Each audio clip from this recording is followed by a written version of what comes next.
Hello, welcome to the Inside the Birds NFL Week 8 preview show. I'm Geoff Mosher. We always talk about how fast the NFL season just goes. It just seems to fly by. Feels like a couple of weeks ago we were through week 4, and I was talking about being a quarter away through the season. And now, after this week, we'll be through the first 8 weeks of the season, basically at the halfway mark, although it's 17 games now, so it's not a truly halfway mark. But as we're close to halfway through the year, there's one thing that really stands out about the league right now is that it seems very wide open. The Chiefs, of course, look like Super Bowl contenders. They're undefeated, mainly because of their defense. Obviously, they just make a big wide receiver trade, the third one in a couple of weeks now, of a big wide receiver to move. They get DeAndre Hopkins, and they hope that brings a little bit more of a downfield element to that offense. So they look great. The Lions look every bit the contender. They might be the most balanced team in the league. Certainly, the Ravens over the past 6 weeks with Lamar and Derrick Henry playing at a high level. They look like a team that maybe this is the year that the Ravens can knock the Chiefs out and get to the Super Bowl the way they are playing. But after that, it's anyone's game. You expect that the Niners will get right as the season goes on, and they've dealt with their injuries. The Packers, the Falcons, the Texans, the Bills, they all look good. They've all shown flashes of being very good at times, but they've also shown some warts. The Bucks losing Chris Godwin and having Mike Evans banged up is a major hit for them. I don't know if they'll be able to sustain. Then you've got the Eagles, the Cowboys, and the Bengals, who are supposed to be contenders, but they've looked far from contenders. They still have time to get right, but it's wide open. So we'll see if the Chiefs can keep their unbeaten streak going. It gets harder week after week in the NFL. Go ask the Vikings. They were everybody's favorite team after 5 weeks, and now they've lost two straight. That was a big win Thursday night for the Rams, who have now won two straight. They have survived a ridiculous number of injuries, and now they're only one game out of the NFC West race. Yet you still hear Cooper Kupp could be moved, Matthew Stafford could be moved. I like the Rams going into the season. Most people will remember I picked them to win the NFC West. That's obviously before all the injuries they had at wide receiver and on the offensive line. I knew they lost Donald, but they were bringing back Nakua, bringing back Kupp, bringing back Stafford, one of the best quarterbacks in the league. They made some moves to strengthen their offensive line, but they got hurt. They got a ton of injuries. But now they have a chance to make a move, and I like the Rams. They're not out of it, and we'll see what happens with them as they go on into the season. They just need to stay healthy. Um, I did think the Niners were going to take a step back. I talked about that going into the year. I thought that they lost some on defense. I thought the Super Bowl hangover would hurt them a little bit. And, that looks to be the case. And, the Rams were able to sustain some offensive momentum in that game against the Vikings. And Nakua comes back strong. Stafford's going to play well. And as the Rams get healthier, we'll see what they're able to do. They've got Seattle, Miami, New England, Philadelphia, and New Orleans in the next 5. The Rams do. So at very least, can they go 3-2 and keep pace in that division that clearly doesn't have a runaway winner? I think they can. Miami, we'll see what, them getting Tua back, but New England should be a game. The Eagles, we'll see what they're like by the time they play the Rams.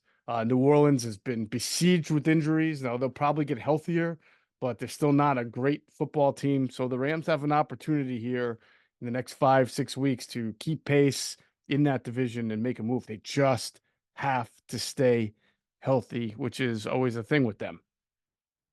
As for the Vikings, we'll see where they go from here. They're, like I said, where everybody's darlings at 5-0.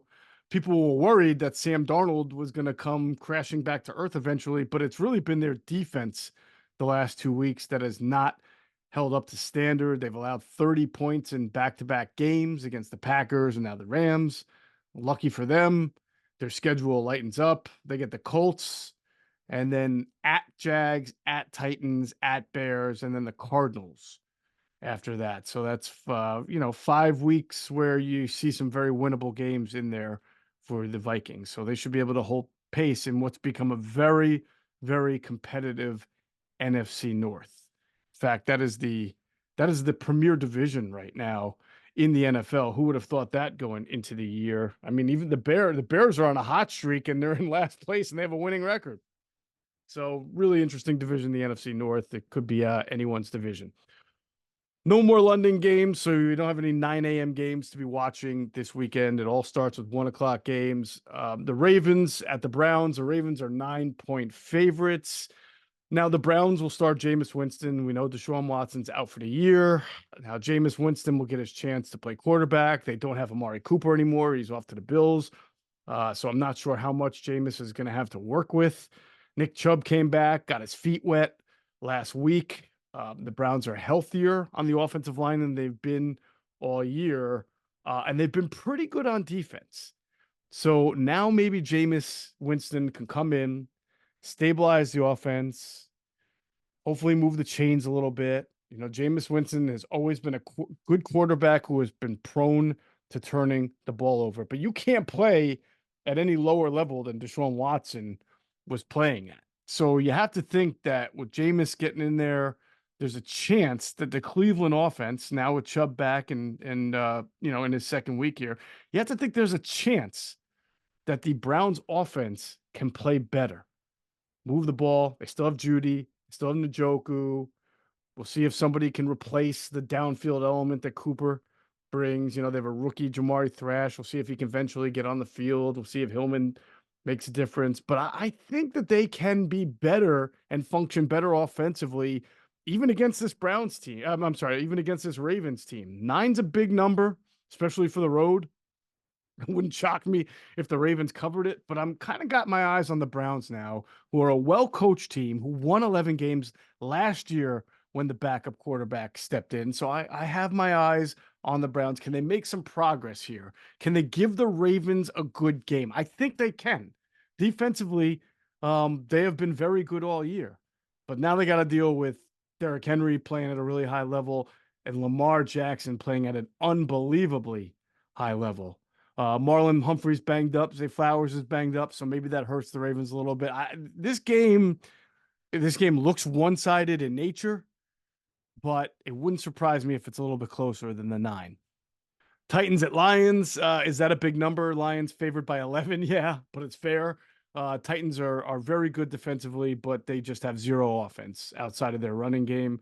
Now they've traded away DeAndre Hopkins. Levis is banged up. We'll see with the shoulder. They're probably going to go with Mason Rudolph.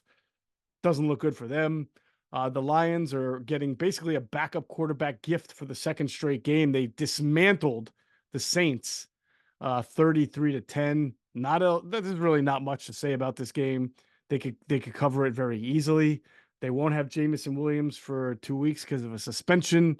I don't think they'll miss him against the Titans. They'll probably factor in more next week when they've got the Ravens. That should be an excellent game. If you're the Lions, you're just not trying to look ahead to that game. You take care of business at home against a very bad Titans team, and you just keep winning and trying to stay in that race. You win, you go to 6-1, but you're still looking at this division. You're seeing the Vikings, you're seeing the Packers, you're seeing the Bears, and you know you got to win every single winnable game on your schedule, and the Titans are definitely a winnable game. Cardinals at Dolphins. Obviously, this is a big game because Tua expected to come back for the Dolphins, who have looked just completely dysfunctional on offense without him. Amazingly, at 2-4, they're really not out of it. There are 3 games behind Buffalo, so this is a big game. They got to win games that they should win. They're at home. The Cardinals are a Jekyll and Hyde team. The Dolphins are better. They should win the game. You don't know what to expect from Tua coming back from missing several weeks and, playing a first game since that really bad concussion. But I have a feeling he's going to give them a boost. He's going to go in, run the offense the way it should be run, and get the ball to Tyreek Hill. I can't believe how bad the Dolphins have been at not getting the ball to Tyreek Hill without Tua. I don't understand it. I thought Mike McDaniel was a really good schemer. I know that when you're on your backup quarterback, your offense takes a hit no matter who you are, but honestly, both of these teams, the Cardinals can't figure out a way to get the ball to Marvin Harrison Jr. He's only had one big game. That was week 2. Since then, he's barely been a factor. It's just amazing to me that neither of these teams can get their ball to their best playmaker. Maybe James Conner is the best playmaker for the Cardinals. He's had some pretty big games, just had one against the Chargers. But it's amazing to me that both of these teams can't get the ball to the player that should be their number one wide receiver. At least the Dolphins have an excuse. They've been just dysfunctional on offense. Tua brings a lot. That whole offense is built around him. So if he's back and he's ready to play, I could see the Dolphins really taking off offensively now and doing it this week against a Cardinals team that just isn't that good. Jets at Patriots. Jets 7-point favorites. I don't know what the Jets have done to be 7-point favorites over anyone, let alone on the road. I know the Patriots stink. They've lost 6 in a row. The Jets are not exactly the darlings of the NFL either. They have to be the most disappointing team of the year. They're not even fun to watch. I mean, they all look miserable. Aaron Rodgers looks miserable. Garrett Wilson looks unhappy. Mike Williams wants out of there ever since Aaron Rodgers rolled the bus over him again after that loss in London. I mean, they should be good enough to beat the Patriots. Drake May has done some nice things. It wouldn't shock me if the game was closer than 7. Wouldn't shock me if the Jets lost just because of how dysfunctional they've been. They have not even been good defensively for the last few weeks. And I said that the firing of Robert Saleh, maybe he deserved to lose his job. But when you take Jeff Ulbrich, who had done a very good job as their defensive coordinator, and now you make him the head coach, when the real problems were on offense, now you've weakened one of your strengths. You've asked your defensive coordinator to preside over the whole team. Now he doesn't have his finger as much on the defense as he used to have. Well, guess what? No surprise, the Jets just haven't looked that good defensively the last few weeks. Now, maybe some of that is a function of their offense not being great, but they gave up 37 points to a Steelers team that could barely move the ball. I get it. They went to Russell Wilson and Russ did some things, but you can't give up 37 points to the Pittsburgh Steelers and say you're a good defense. The Jets just continue to make decisions that are self-destructive. They need to win to get this. They need to beat the Patriots to get right. They should beat the Patriots, but I can't sit here and say that they're definitely going to beat the Patriots, as bad as the Patriots are, because the Jets just step on their toe every single chance they get. If they don't beat the Patriots, they will continue to be the laughing stock of this league. Falcons at Bucks. Atlanta showed you that they're not yet ready. Atlanta's good, but they're not yet ready. They showed you that. They get trounced at home to a Seahawks team that had been struggling. They turned the ball over 3 times. Cousins threw 2 picks. They had a chance to be 5-2 and really put their stamp on the NFC South, especially now that the Bucks have major injuries at the wide receiver position and lost Godwin, but they couldn't do it. Couldn't do it. They showed you that they are a good team, Atlanta, but they are not yet ready to be considered Super Bowl worthy or a dominant team. As for the Bucks, I'm very curious to see how they're going to play without Godwin and with Evans probably not ready to go. This will be a test about Baker Mayfield. We have seen Baker Mayfield over the last year and a half really come into his own as a quarterback. He's played far better than a lot of people thought he was going to play, especially this year after they lost Dave Canales and had a new offensive coordinator this year. All right. But if you are truly coming into your own, if you are truly a quarterback who is now in that level where you're going to elevate the team around you, then you got to find ways to move the ball when you don't have Chris Godwins, when you don't have Mike Evans. You got to do it. That's what really good quarterbacks do. So we will see if Baker Mayfield, without his best weapons, I'm not expecting Mayfield to throw for 400 yards and be an MVP candidate, but you can't just go in the tank. You can't just be throwing for 115 yards, getting picked off left and right, and say, well, it's because I don't have my best players anymore. If you are the kind of quarterback who is a franchise quarterback, who is coming into your own, who is starting to fulfill the promise that you came into the league when you were the number 1 overall draft pick those years back, then you have to be able to lead your offense. You have to be able to make plays. You have to be able to excel on third down and in the red zone, even if you don't have your best players. And again, you don't have to be 400 yards, 4 touchdowns, but you've got to make plays to win games. And we'll see if Baker Mayfield can do that without Godwin and with Evans banged up. It's really just a two-horse race now in the NFC South. It is the Falcons and the Bucs. Both teams will have an opportunity to win this division. New Orleans, they're done. Carolina, we know they're done. So the winner of this game will be feeling pretty good about itself, I would imagine, as far as taking a step up to win that division. The winner of this game will be one game up in the NFC South. Packers at Jaguars. Packers are rolling, coming off a very nice 24-22 win over the Texans. They have won 3 straight, 5 out of their last 6 after losing that season opener to the Eagles. Somehow you win 5 out of 6. You're 5-2, and technically they're in third place in the NFC North. But that's not a concern right now. This is the time for them to make their move. They should steamroll the Jaguars. I don't care what the Jaguars did to the Patriots in their last game. The Jaguars are not a good team. The schedule will get harder after this game for the Packers. They'll have the Lions, then they get the bye, then they get the Bears, another NFC North game. So 2 straight NFC North games for them. Then they get the Niners, the Dolphins, and then they get the Lions again. So that's an interesting 5-game stretch here for the Packers. That includes playing the Lions twice. All right. But when the Packers are playing well, and when Jordan Love, the way he's playing now, they're as good as anybody in the NFL. And I'd really like to see Love start to limit his interceptions a little bit. I get that he's willing to make throws that a lot of quarterbacks won't make. He's willing to make those throws because he can make them. He's that good. He has 13 touchdown passes in his last 4 games.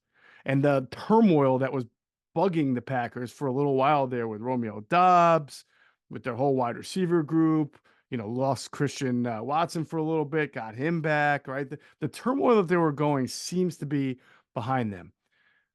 But Love also has 7 interceptions in his last 4 games. If he can cut that down just a little bit, the Packers are going to be awfully tough. They're already tough. But if he can just play within himself a little bit more, they're going to be a very, very tough team to beat. If you can't tell, I really like what the Packers have. I think they will be Super Bowl contenders, but obviously they got a little bit of a rough patch in their schedule after this Jaguars game. I expect them to roll over to the Jaguars, and then we'll see what they do in the 4 weeks after that. Colts at Texans. Texans are 6-point favorites. The Colts are the most confounding team in the league. They have somehow won 4 of their last 5 games, despite getting borderline awful play from their quarterback position. They really haven't beaten anybody other than the Steelers. Now they face the Texans for the second time. Last time, obviously. This is a 2-horse race in the AFC South between the Colts and Texans. Honestly, the Texans should win this division easily, but they're not functioning at the peak offense that they should be at this far into the season. They've had some injuries. Mixon was out for a while. Nico Collins is out. It's really not an excuse for how weird they have looked offensively. I know they only lost to the Packers by 2. CJ Stroud threw for 86 yards in that game. He was 10 of 21. And it's been an up and down offense for them all year long.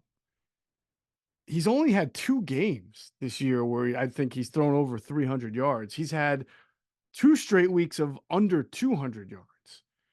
All right. There's just something that's not right about their offense. Bobby Slowick, their offensive coordinator, got all the accolades last year for what the Texans offense was able to do with CJ Stroud as a rookie and for how well he played.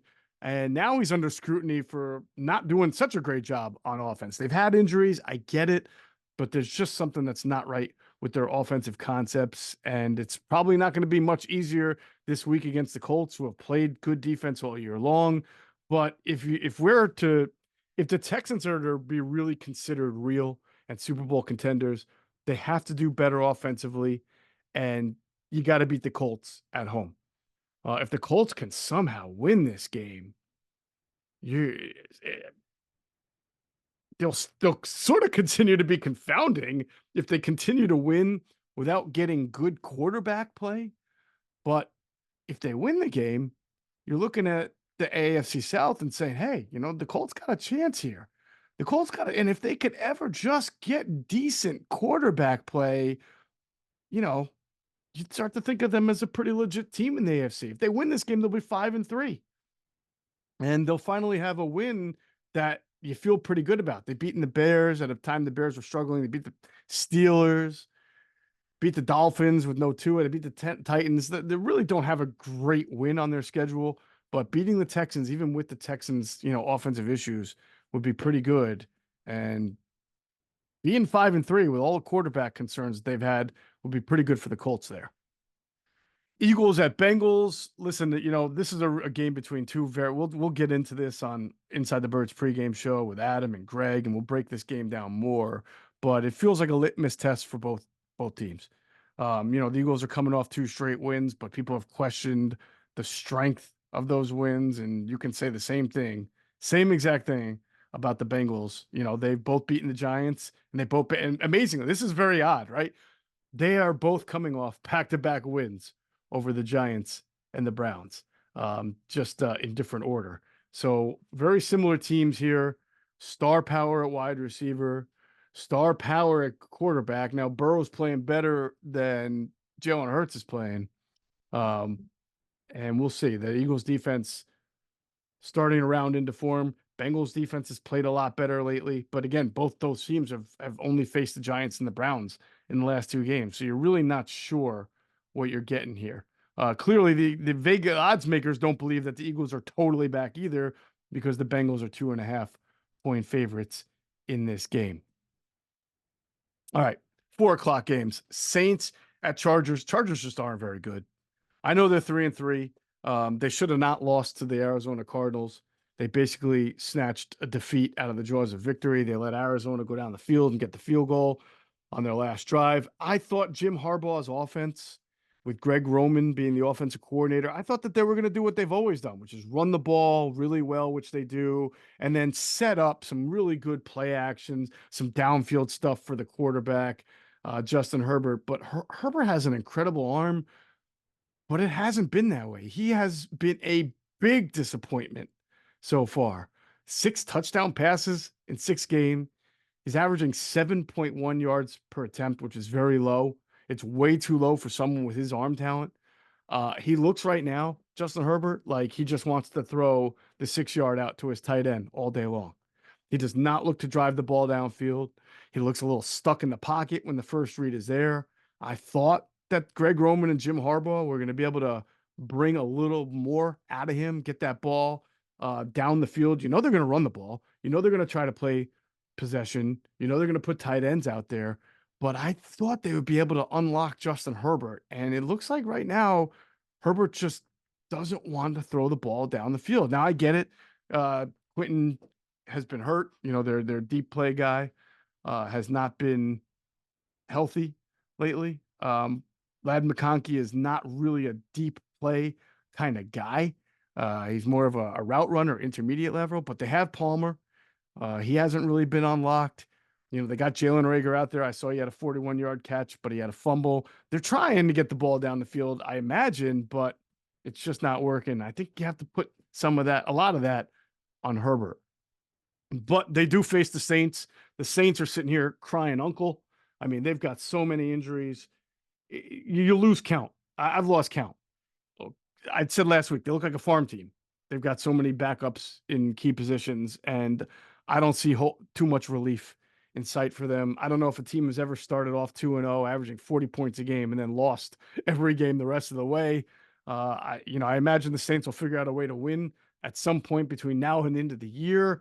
But it wouldn't shock me if they lost to the Chargers. It's 7.5 is a big number for a Chargers team coming off a loss to Arizona. That's only 3-3, but that just shows you how bad that the Saints are, and I just don't see any relief in sight for them. Bills at Seahawks.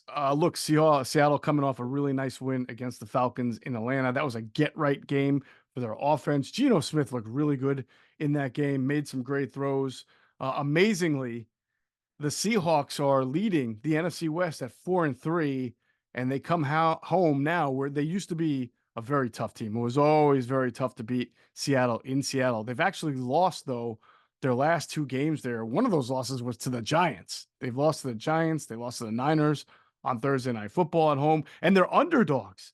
The Seattle is underdogs at home this week to the Bills. I think it's a good spot for Seattle to show that it wasn't just a get right week against Atlanta, that they're pretty good. Now, DK Metcalf is banged up, may not play. That would be a big loss, but Kenneth Walker has been tremendous for them. This will be an opportunity for Jackson Smith and Jigba to step up, for Tyler Lockett to continue to play well. I think that Seattle can win this game.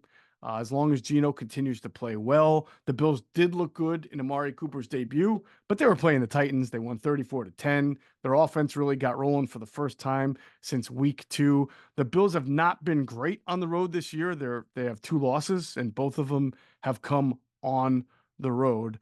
If they can go on the road and beat Seattle, that would be a very good win for them. Again, they're favored by 3.5, but I kind of like Seattle in this game. We'll see if they continue to get right.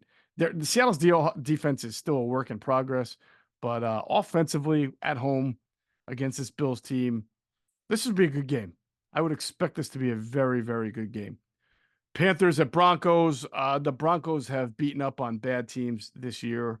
They beat the Raiders by double digits. They beat the Saints by double digits. And now they get yet another backup QB gift sort of here. With and they're also coming off the extra rest from the Thursday night win over the Saints. They will face a Panthers team that is not only a terrible team, but obviously Andy Dalton, unfortunately, him and his family involved in that car accident earlier in the week. Looks like Bryce Young is going to be back in the saddle.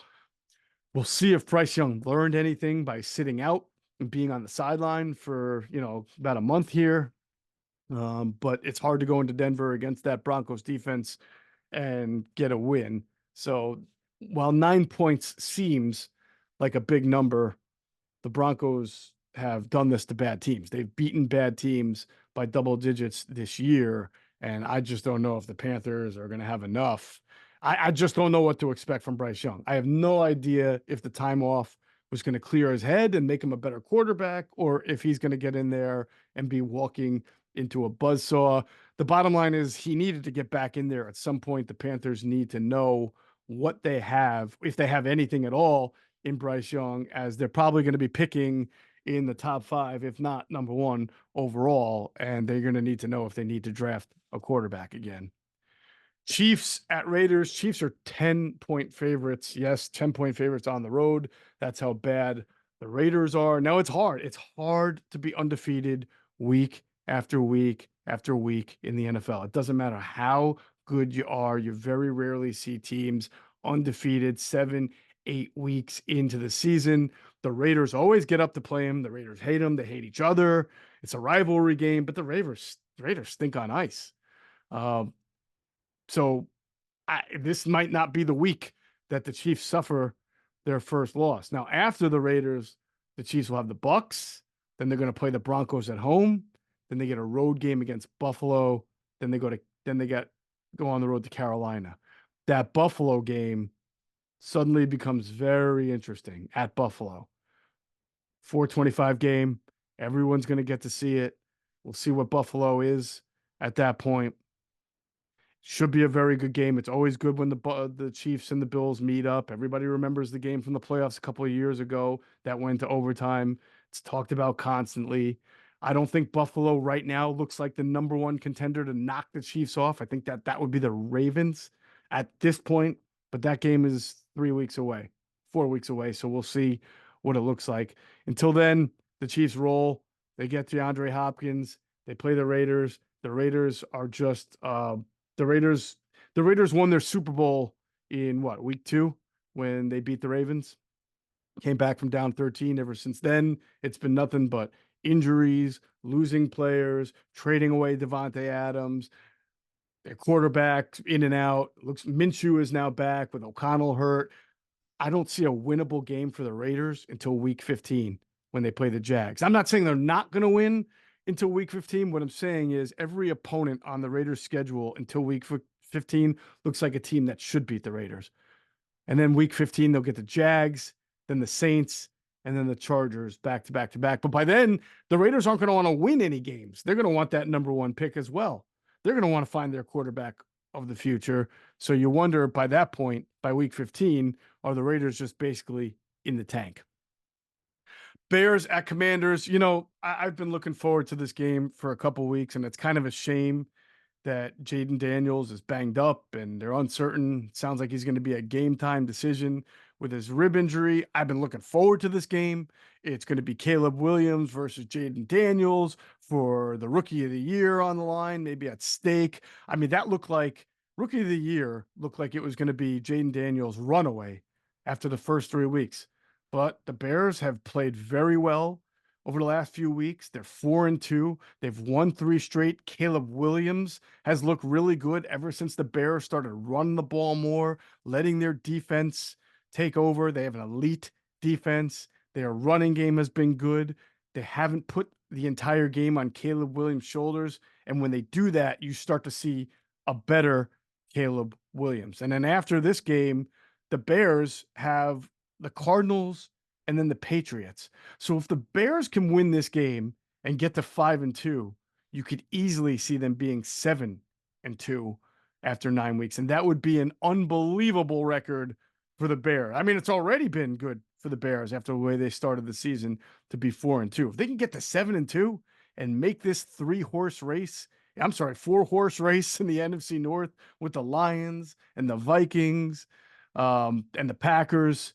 What an exciting division. But obviously they have to get by the Commanders first. Now, if Jaden Daniels can play, it's going to be rough because he's going to be nursing bruised ribs against a really good defense that the Bears have. If he doesn't play and it's Marcus Mariota, I know Mariota looked good last week. I know he came in, threw for over 200 yards, got people excited. I can't put too much into that. I mean, they beat the Carolina Panthers 40-7. This is an entirely different team that they'll be facing, a much better defense that the Bears have. So it's good. This is going to be a tough game for the Commanders, no matter who's playing quarterback. But hey, if they win, same thing we're saying about the Bears. If the Commanders win, they are 6-2. And if they win, you're going to have to stop talking about, well, their schedule's been easy. Their defense is suspect. They get by on blowing out bad teams and because their quarterback's playing well. If they're 6-2, it doesn't matter. You're 6-2, you're 6-2, and then you still got a game against the Giants on your schedule. You still have the Saints on the schedule. You still have the Titans on the schedule. I mean, the roadmap to at least 9 wins is really easy there for the Commanders if they get this win under their belt. And if they get this win under the belt, it's going to help them a long way in trying to win the NFC East. Cowboys at 49ers. I mean, talk about 2 disappointing teams. I mean, was there a team that needed the bye week more than the Dallas Cowboys? I mean, they were a mess after getting humiliated by the Lions. You got Troy Aikman criticizing the coach. You got the coach saying he's hearing it. You got Jerry Jones getting mad about being asked tough questions, saying he wants to replace the people who interviewed him. I mean, this has been the worst soap opera in Dallas since the actual soap opera in the 80s. So they are a dumpster fire. But look, they're 3-3. It's not like they're 1-5 here. They're 3-3. They're going to get Parsons back eventually. They're going to get Deron Bland back eventually. Might even be this week. Their game time decision. They're 3-3. So as much as you want to bury Dallas, as much you want to say they're dysfunctional, as much as you want to say they can't stop anybody on defense and Dak Prescott's not playing well offensively or being asked too much, they're 3-3. And if they go and beat the 49ers, they'll have a winning record and all of a sudden things will look a little bit different. However, everybody knows this. The 49ers own the Cowboys. The 49ers always beat the Cowboys. The Cowboys always wilt and fold and figure out some way to lose against the 49ers. Now, this 49ers team is not the 49ers team of the past that's been pummeling the Cowboys. They had injuries all over the place. They still are waiting to see what's going on with Christian McCaffrey's calf. They lost Brandon Ayuk. They've been banged up at all sorts of positions. Brock Purdy is coming off his worst game against the Chiefs. So the 49ers are certainly no juggernaut themselves, and they need this win as badly as the Cowboys do. So as much as this is a disappointing a game between two really disappointing teams, whoever wins this game is probably going to feel a lot better. Whoever loses this game, it's going to be a long season. Do you give the 49ers the benefit of the doubt because of how successful they've been? Yeah, I think you do. I think you do in this game. But that doesn't mean they're going to win it. One of these teams needs to win this game. Both of them need to win just to start believing in itself again, to start believing that they are not as bad as it looks. But one of these teams is going to feel that way, and the other team is not. All right, the Monday night game, Giants at Steelers. The Steelers went with Russell Wilson last week, and Mike Tomlin basically said he was a lone wolf on the decision. He basically said he went against the advice of people in his own building in going with Russell Wilson. And for the first half, it looked like Mike Tomlin was making the wrong move. And then all of a sudden, Russell Wilson remembered how to throw that moon ball back. And he found out that George Pickens is going to catch it if he throws it to him. Now, that's not necessarily an offense. It might work against the Jets. Maybe it'll work this week or Monday night against the Giants. The Giants are a good defensive team, but obviously their defense can't keep carrying their dysfunctional offense week after week after week. This game is in Pittsburgh. The Steelers are very tough at home. They've had a good running game. And maybe what you'll see from Russ is the ability to trust Pickens in a way that Justin Fields wasn't. Justin Fields was connecting with Pickens, but not enough. And he certainly wasn't giving Pickens opportunities to make one-on-one contested catches like Russell Wilson started to give him last week. So if that's the difference, maybe it's the difference the Steelers need because their defense is good enough to be able to survive week after week if they can just get a little bit of the offense. But I can't sit here and tell you I believe in the Steelers offense now with Russell Wilson because Russ threw a bunch of jump balls that George Pickens was able to come down with. Does that help? Yes. Is that an offense? No. They're still going to have to run the ball, which they've been doing well. And they're going to have to get Russell Wilson to be able to make plays that are on script as well as off script. If I'm truly to believe that the Steelers are going to be more than just a one and done playoff type team. Now, if they make the playoffs, that's still great because a lot of people, including myself, wrote them off and thought this would finally be the year that they don't make the playoffs. Well, they've been able to survive, more than survive. They're 5-2 and they beat the Giants. They're 6-2. Then they got the Commanders, Ravens, Browns, Bengals, Browns, Eagles. It's a weird schedule. I mean, those games are winnable, but they're also losable if they're not right offensively, the Steelers.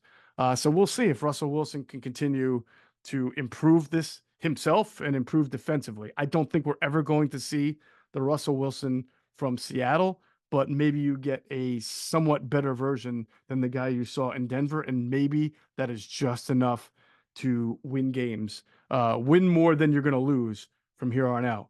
The Giants, I mean, Daniel Jones was bad.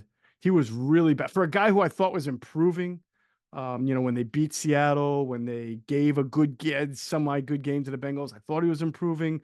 He looked really bad, and it would not shock me at all if you wound up seeing Drew Lock get into this game, and not just like last week against the Eagles in a blowout, but maybe by halftime if the Giants offense continues to look terrible against the Steelers. All right, 3 picks. I'm going to make my 3 picks against the spread. Last week, I was 1-2. I won on the Bengals beating the Browns by 6.5. I lost on the Bucks.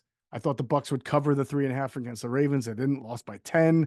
And I also thought the Rams would cover the 6.5 over the Raiders. They only won by 5. So I was 1-2 last week. That said, I am 10-8 overall after an 0-6 start. So still doing pretty well since the first 2 weeks of the season. And let's see.